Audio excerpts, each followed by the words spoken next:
স্ত্রীর কৃপণ হাসি। তারে কি আর বলি, কাজ আর কাজময় দিন যায় চলি।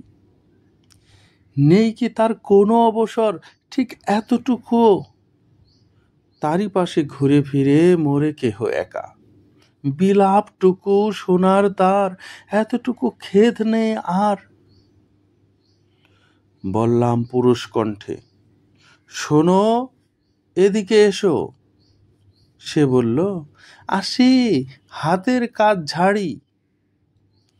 কি আর করার, অপেক্ষা ছাড়া। আবার হাঁক দিলাম, এসো না গো, একটু সময় করে। ওমা, কি তাচ্ছিল্য তার! হেসে উত্তর কেটে বলল, আসছি। খুব ইচ্ছে হলো হাত ধরে ঝটকা টানে তুলে নিয়ে আসি, স্বামীর অধিকারটুকু ছিনিয়ে নেই স্বামীর ক্রোধে। আবার হাঁক দিলাম, বউ গো, তোমার স্বামী যে এখানে ডাকে। ঠিক সে কথা শুনল, এলো বটে হাঁকাহাঁকি শেষে। এসে বলল, কি কথা হেথা, কুহু কুহু ডাকি মরো। কহিলাম, জাদু শোনা, আমার তোরে রেখেছ গো কতটা সময়।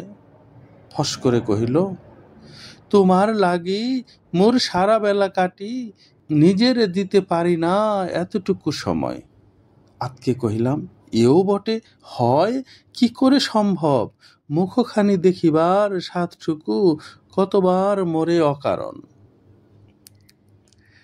সে উত্তরে কহিল, আচ্ছা। আমি শুধালুম, এটুকুই?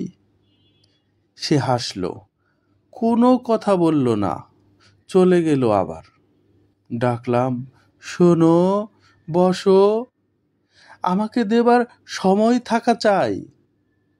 কহিল, কাজ আছে, এবার যাই। কহিলাম, আমারও তো কথা আছে, সময়টুকু চাই। ফের ফিরে এসে আবার কহিল, না, কিচ্ছু কহিল না, শুধু চলে গেল কৃপণ হাসি রেখা ছড়ায়। রইলাম বসে স্থানেই।